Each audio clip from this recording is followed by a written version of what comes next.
Ever got to where you're playing as a lead guitarist and you just realize that it's so complicated to set up and cables and everything? Well, I'm just going to show you some of my setup. I'm very much DIY, and I want to show you what I've done to make life easier as far as setting up.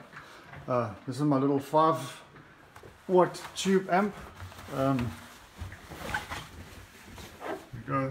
Oh, this thing's a little beaut. What I would do with this, it's only 5 watt. I know some of you might frown at this, but I use this as my monitor and for all my tone.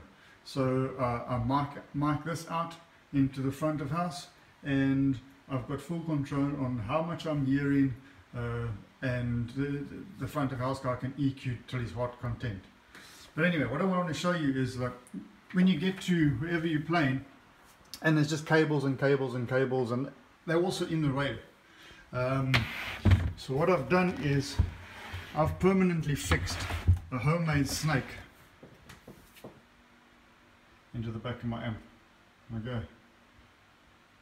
So how it's wired is I'm making use of the effects loop as well as a MP3 input, which my Digitech Trio plays into that for bass and drums. So that's my own thing, you don't need to do that. So there's the input, foot switch, send return, and there's the snake. Everything's permanently connected. Okay. There it comes out. On here, color coded kettle jack. Right. So it's permanently in there. I never have to disconnect from the amp. Okay, over here there's an adapter that I made. It's like a kettle plug, male female, but it's bridged out into the snake, and then the send return, everything into the snake. This is like a nylon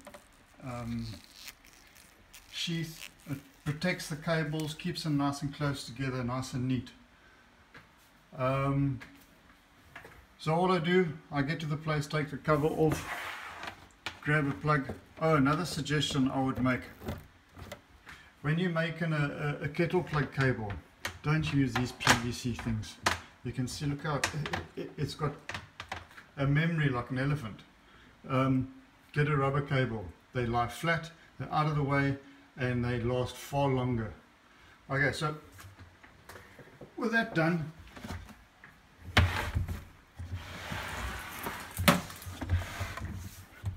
there's my amp.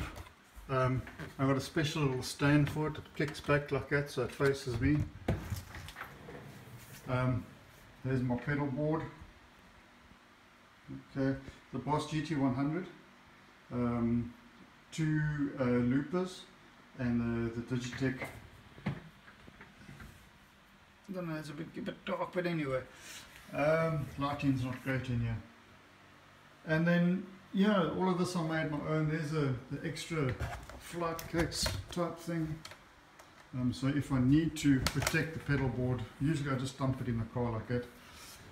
Little handle, you can carry it around, makes things easier. So if you look on this, I've made a permanent junction box. Here it is here. My power in for the kettle plug that goes to the different parts of my pedal board.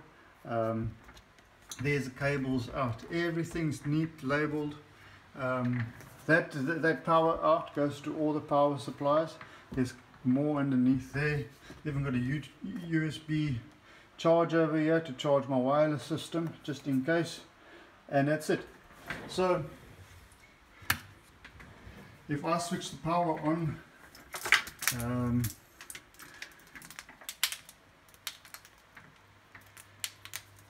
here's my power supply here.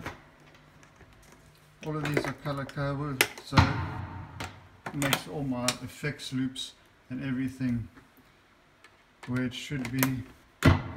Usually I take a bit more time, get things neat. You can hear things happening.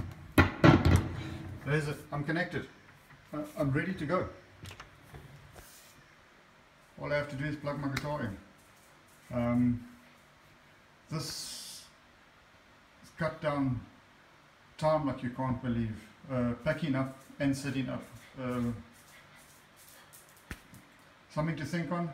Maybe you can make use of a similar setup. Cheers.